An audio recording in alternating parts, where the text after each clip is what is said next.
Hello and welcome once again to all my dear students.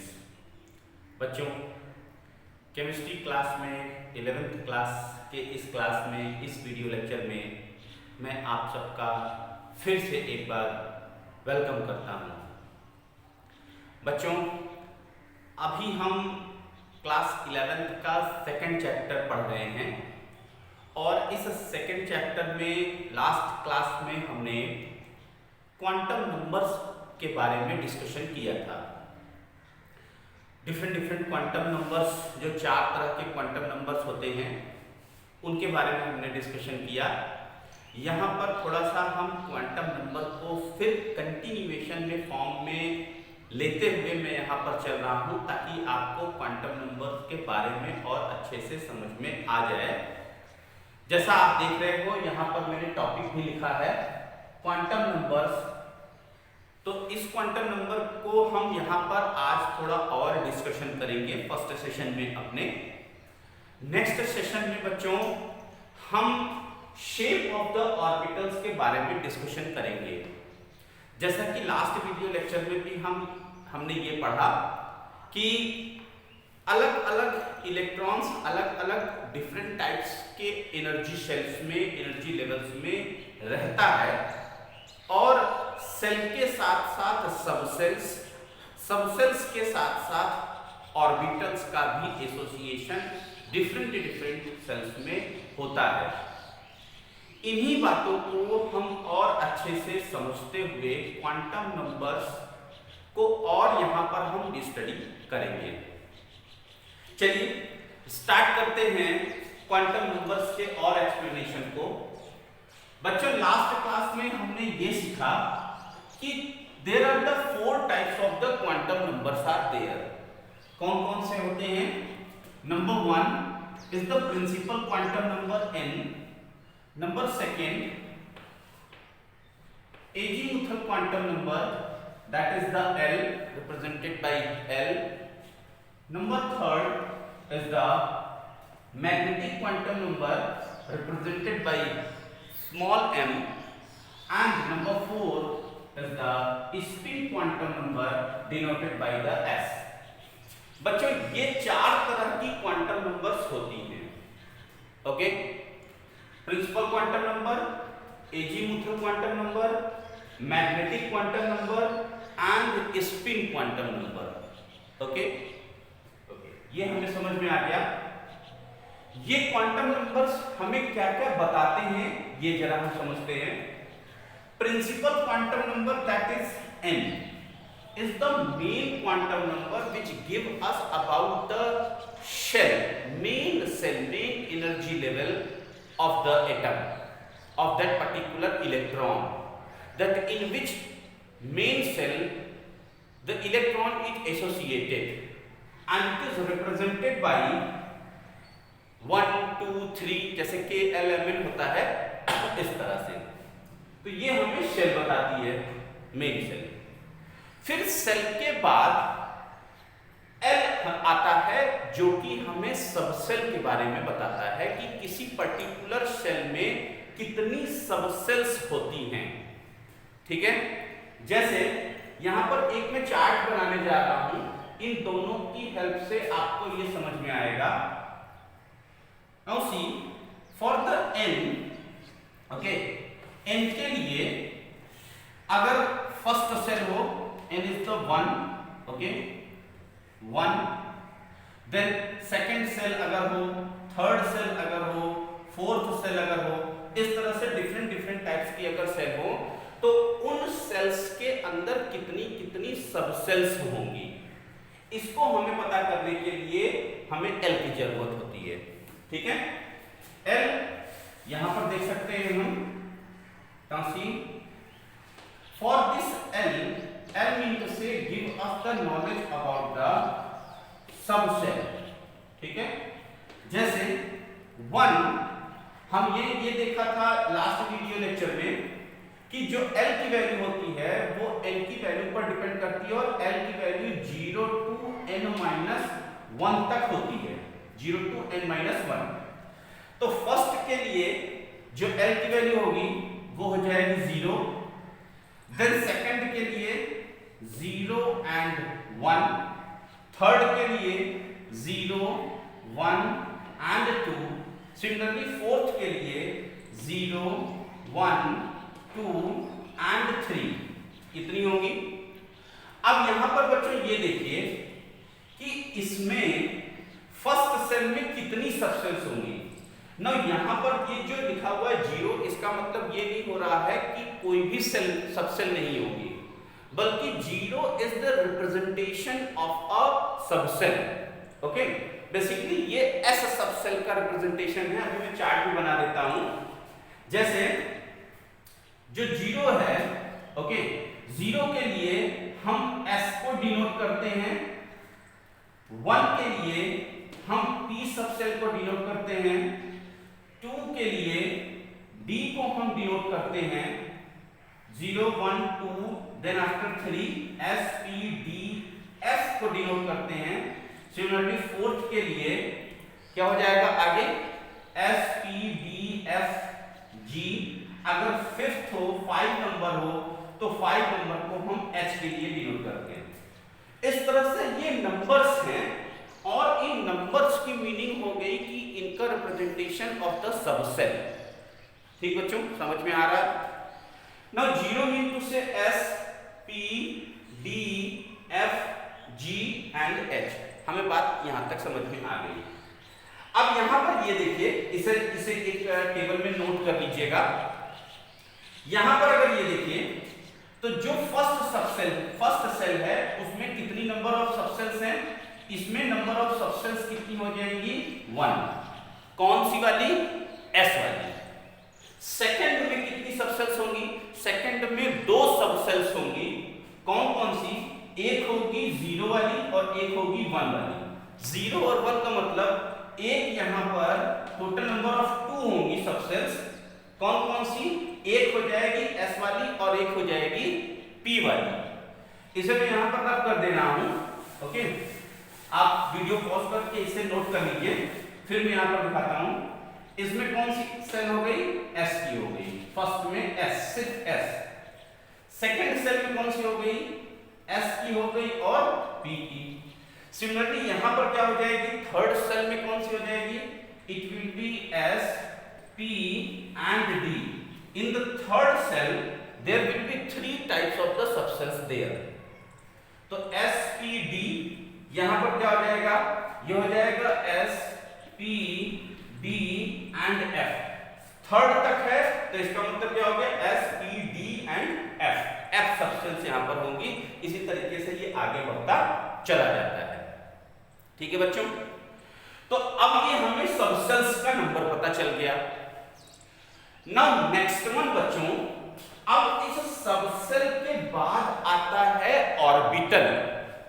ठीक, जैसे S subshell के अंदर होता है S ऑर्बिटल, P सबसेल के अंदर P ऑर्बिटल, D सबसेल के अंदर D orbitals and F subshell के अंदर similarly F orbital and so on.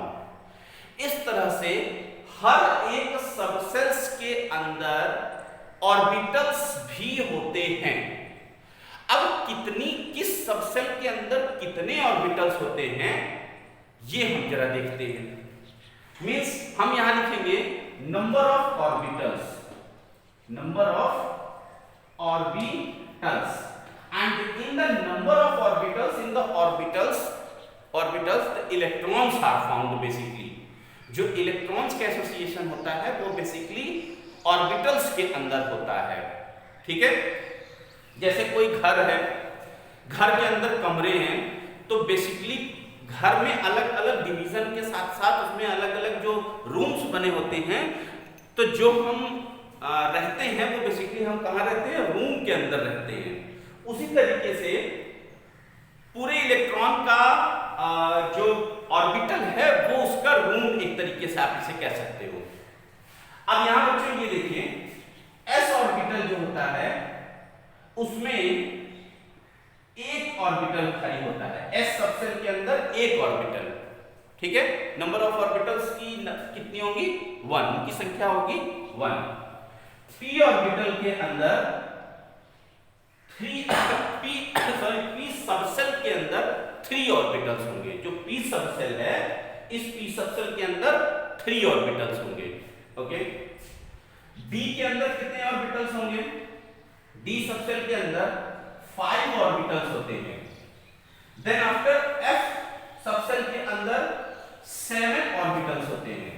इस तरह से ऑर्बिटल्स का नंबर बढ़ता चला जाता है। तो s के अंदर 1 ऑर्बिटल, p सबसेल के अंदर 3 ऑर्बिटल्स, d सबसेल के अंदर 5 ऑर्बिटल्स, f सबसेल के अंदर 7 ऑर्बिटल्स, g सबसेल के अंदर 9 ऑर्बिटल्स एंड सो ऑन। इस तरीके से आगे बढ़ता चला जाता है। तो 1 3 5 7 इसको भी आप ऐसे याद कर लीजिए। ये बात हमें समझ में आ गई। नेक्स्ट अब ये आता है बच्चों कि एक ऑर्बिटल के अंदर, अब ये ऑर्बिटल को हम कैसे बनाएंगे उसका एक रिप्रेजेंटेशन है। तो ऑर्बिटल, एक ऑर्बिटल के अंदर मैक्सिमम 2 ही इलेक्ट्रॉन रह सकते हैं।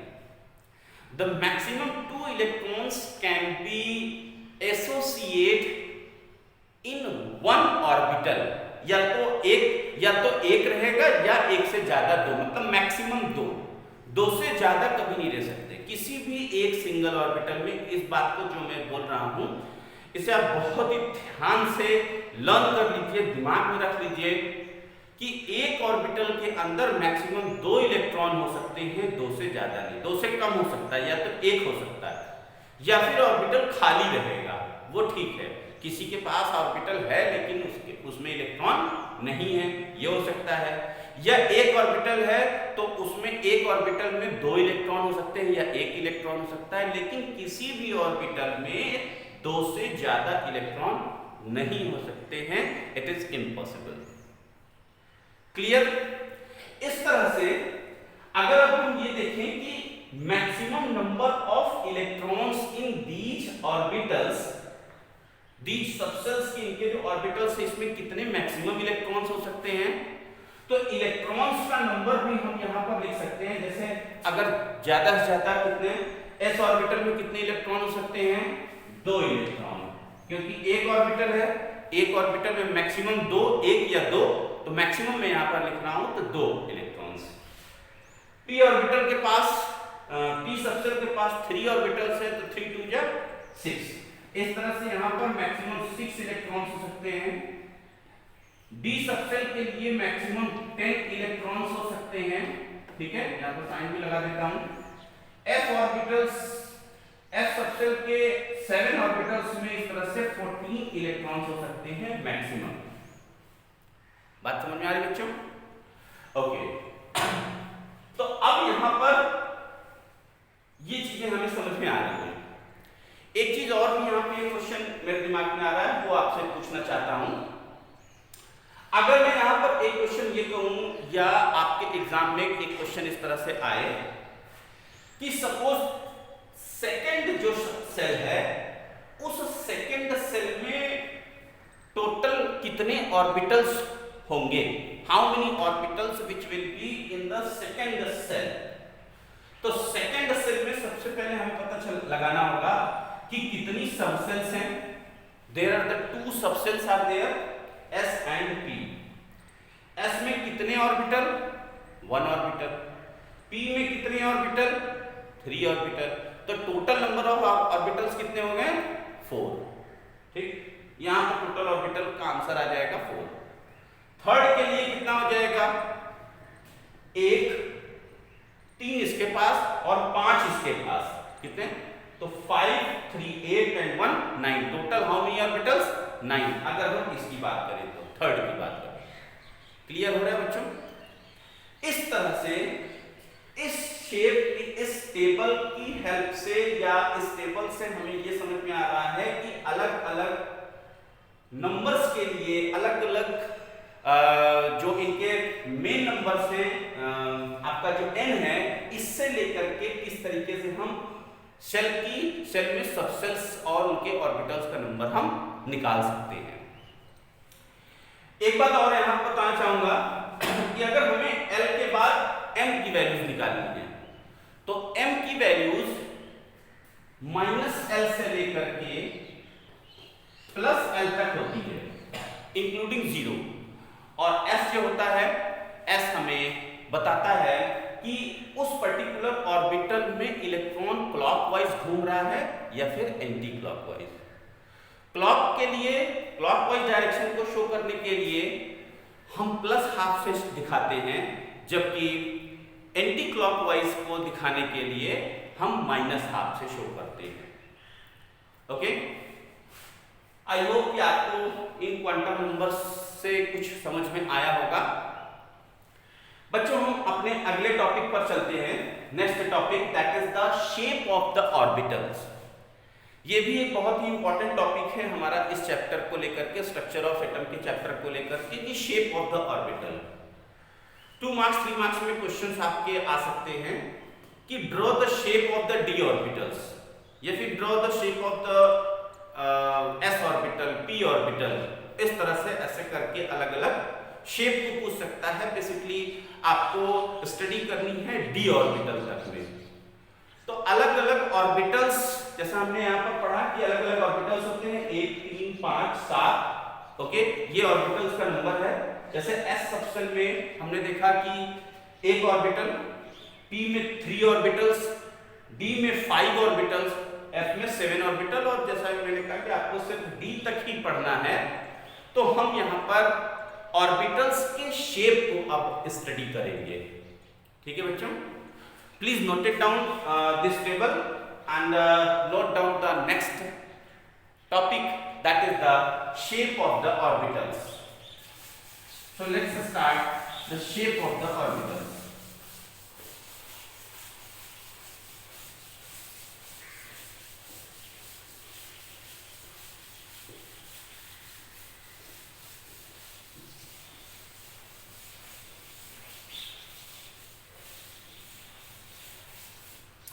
ओके बच्चों, अभी हमने ये पढ़ा स्टूडेंट्स, अभी हमने ये पढ़ा कि एस सबसेल में 1 ऑर्बिटल्स होते हैं, पी सबसेल में 3, डी सबसेल में 5 ऑर्बिटल्स होते हैं, और एफ में 7 ऑर्बिटल्स होते हैं। हालांकि 7 एफ ऑर्बिटल्स को हमें यहाँ पर शेप में डिस्कशन नहीं करना है, तो मैं यहाँ से हटा देता हूँ। जितनी चीजें हैं उतना ही हम सिर्फ इसे यहां पर देखते हैं। बच्चों, इनका नंबर अलग अलग है और अलग अलग नंबर के बेसिस पर इनकी नेमिंग भी अलग अलग है। ठीक है, जैसे एस ऑर्बिटल सिर्फ अकेला 1 ऑर्बिटल होता है, और इस ऑर्बिटल का जो शेप होता है वो स्फेरिकल शेप होता है। इवन ये ऑर्बिटल, सारे के सारे ऑर्बिटल्स इलेक्ट्रॉन्स में 3D शेप में काम करते हैं। 3D शेप मीन टू से जैसे अलग अलग प्लेन है। ठीक है, आप ये 3D मेरे ख्याल से सभी समझ सकते हो कि 3D का मतलब क्या हुआ, 3 डायमेंशनल फिगर, 3 डायमेंशनल शेप, जिसमें एक प्लेन ऐसे, फिर एक ऐसे, और एक फिर ऊपर नीचे।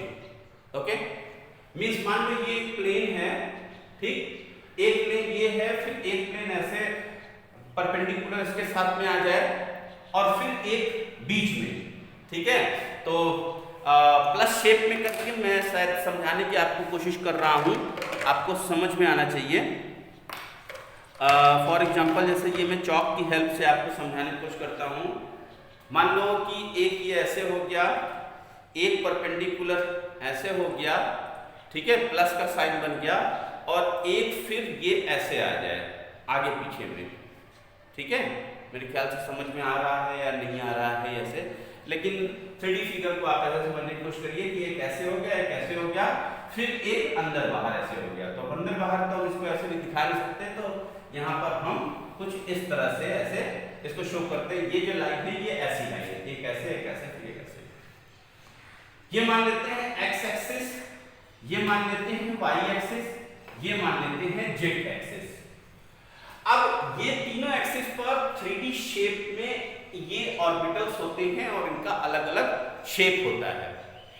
जैसे अगर हम s ऑर्बिटल की बात करें तो s ऑर्बिटल सिमेट्रिकल शेप में होता है और स्फेरिकल होता है बच्चों।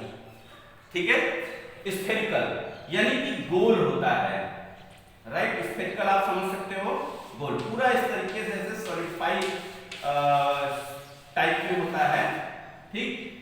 तो इसको हम किधर से भी कैसे भी देखें तो कोई इसका अलग अलग ओरिएंटेशन नहीं है, मींस स्फेरिकल शेप में ये ऐसे मिलता है। और यहाँ पर जो इलेक्ट्रॉन्स होते हैं s ऑर्बिटल के अंदर, वो हर तरफ से इक्वली डिस्टेंसेस के बराबर से होते हैं न्यूक्लियस से। जितनी भी न्यूक्लियस से दूरी होगी वो सब सेम होगी। तो s ऑर्बिटल हमें पता चल गया, s ऑर्बिटल कैसा होता है, स्फेरिकल शेप में, ठीक है, स्फेरिकली। जैसे जैसे n का नंबर बढ़ता है वैसे वैसे s ऑर्बिटल्स का शेप बढ़ता चला जाता है, साइज बढ़ता चला जाता है, राइट। जैसे सबसे छोटा s ऑर्बिटल होगा 1s। अब यहां पर ये देखिएगा 1s का मतलब 1 मीन टू से नंबर ऑफ शेल। इस सेल में, पहली सेल में s ऑर्बिटल, पहली सेल का s ऑर्बिटल, इससे बड़ा होगा 2s, इससे बड़ा होगा 3s, इससे बड़ा होगा 4s। s ऑर्बिटल हर एक सेल में होते हैं, ओके, हर एक सेल में। तो इस तरह से सबका नंबर धीरे धीरे बढ़ता चला जाएगा। जैसे पहली सेल के लिए ये, दूसरी सेल के लिए ये, तीसरी सेल के लिए ये, चौथी सेल के लिए ये, तो धीरे धीरे इनकी साइज क्या होती जाती है, लार्ज होती चली जाती है। s ऑर्बिटल हमें समझ में आ गया, ठीक है। और s में कितने होते हैं, सिर्फ एक, s सबसेल में एक orbital. Now next one, that is the p subshell. p subshell में there are the 3 types of the orbitals are there, and these 3 orbitals which are known as dumbbell shaped orbital, okay, dumbbell shaped। ये कैसे होते हैं, dumbbell shape के। ये तो spherically हो गया, ये कैसा हो गया, ये डम्बल शेप में होता है p ऑर्बिटल, ठीक। अब p ऑर्बिटल कितने हैं, p ऑर्बिटल 3 होंगे। जैसे ये मैंने लिखा, कौन कौन से 3 होते हैं, इनका 3 का नंबर होता है p x, then second one py, and the third one is known as the pz. So there are the 3 types of the orbitals, px, py and pz. px orbital x axis पर, y axis पर, और pz axis पर होता है, कुछ इस तरह से, ऐसे। Now look, suppose this one is the x axis, y axis and z axis। अब अगर हम px की बात करें तो px डंबल शेप में, डंबल आप जानते हो कुछ इस तरीके से, ऐसे 2 लोब्स होते हैं, 2 लोब्स, ओके, कुछ इस तरह। और ये लोब्स x एक्सिस को के ऊपर ऐसे सराउंडेड होते हैं, ठीक है। So this is the representation of the px, ठीक है बच्चों। px ऑर्बिटल ऐसे होता है और इलेक्ट्रॉन्स यहां पर होते हैं, ठीक है, इस तरह से। ये वाला लग रहा है थोड़ा छोटा बन गया, इसको भी बराबर से कर देता हूं, ये आप कंफ्यूज हो गए, ओके। ये इक्वल साइज में है, ठीक है बच्चों, ऐसा नहीं छोटा बड़ा है, इक्वल है। px py कहां होगा, y एक्सिस पर, और pz कहां होगा, z एक्सिस पर, कुछ इस तरह। ये suppose x then y then z, तो py कहां हो जाएगा, py y एक्सिस पर होगा, कुछ ऐसे, ठीक है। ये हो गया सिर्फ y एक्सिस का, और pz कैसा हो जाएगा, z एक्सिस पर हो जाएगा।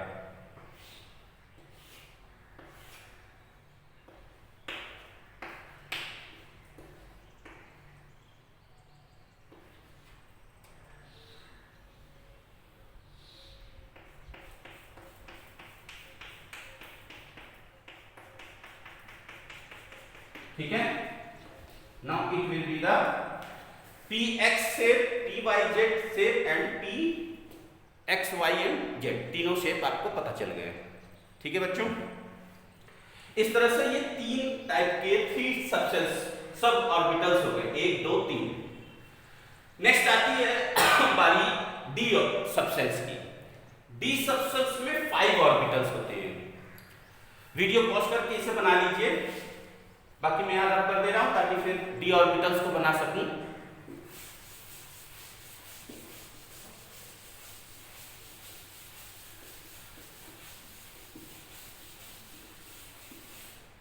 लुक बच्चों, जो डी सबसेल्स के ऑर्बिटल्स होते हैं ये भी डंबल शेप में होते हैं, लेकिन डबल डंबल शेप में बेसिकली होते हैं। इनको हम डबल डंबल शेप कहते हैं। 2 तरह के डंबल्स अलग अलग एक्सिस पर होते हैं। अब इसमें ये देखिए कि इसमें जो 5 ऑर्बिटल्स हैं, ये 5 ऑर्बिटल्स कौन कौन से हैं? ये 5 ऑर्बिटल्स होते हैं d x y number 1, then d y z, then d z x, then d x square minus y square, and the fifth one is the d z square. नाम याद कर लीजिएगा। 5 orbitals 1 2 3 4 and 5, d x y, d y z, d z x, d x square, y square and d z square. 5 तरह के ये orbitals होते हैं। अब ये 5 ऑर्बिटल जैसा आप यहां ये देख रहे हो कि x और y है, डी एक्स और y, तो इसमें डबल डंबल है, 2 डंबल होगा। किस किस प्लेन पर होगा? x एक डंबल होगा, दोनों के दोनों डंबल x y प्लेन पर ही होंगे। जैसे एक इस तरह से है, एक ऐसे है, तो एक x पर होगा, एक y पर होगा। एक डंबल x प्लेन पर है पूरा पूरा, और एक y डंबल y प्लेन पर होगा। ठीक है बच्चों, इस फिगर को थोड़ा सा यहां पर बनाने में हल्की हो सकता है आपको कंफ्यूजन हो, लेकिन समझने की कोशिश करिएगा। ओके, जैसे यहां पर देखिए x एक्सिस, ये यहां पर सपोज y एक्सिस, ये z axis. For example x y means z plane पर कुछ नहीं होगा। ठीक है, जेड प्लेन जो है उस पर कुछ नहीं है, सिर्फ ये डंबल इनके एक्स और वाई पर होते हैं। ठीक है, तो एक्स और वाई इन द सेंस हम इसको कुछ ऐसे बना सकते हैं। ठीक,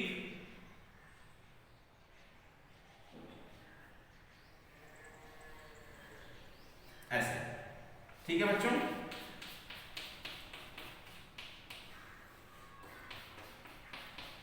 एक्स और वाई के हिसाब से डायग्राम आप बुक्स चाहे देख करके और अच्छे से बना लीजिएगा। नाउ जेड जो प्लेन है वो जेड प्लेन इसके लिए फ्री होता है, ये ध्यान दीजिएगा। नेक्स्ट वाई जेड कैसे हो जाएगा? वाई जेड के लिए एक्स का जो प्लेन है वो फ्री होगा। ठीक है, ये suppose x y and z, तो एक्स वाला फ्री होगा, वाई और जेड प्लेन पर ये बनेंगे। ठीक है,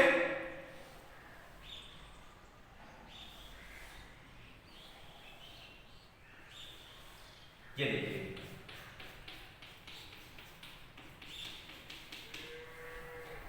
ठीक है, कुछ ऐसे x y, y z and z x. Z x के लिए वाई प्लेन फ्री होगा और ये दोनों डंबल जेड और एक्स पर होंगे।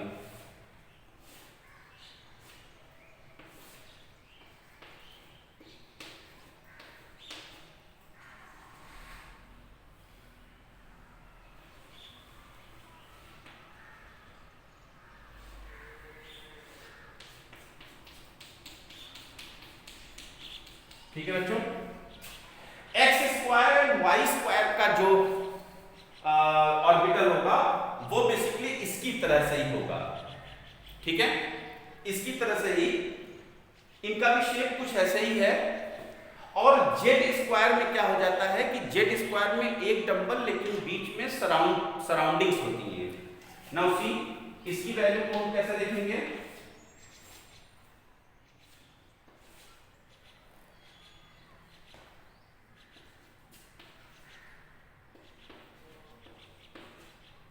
कुछ ऐसे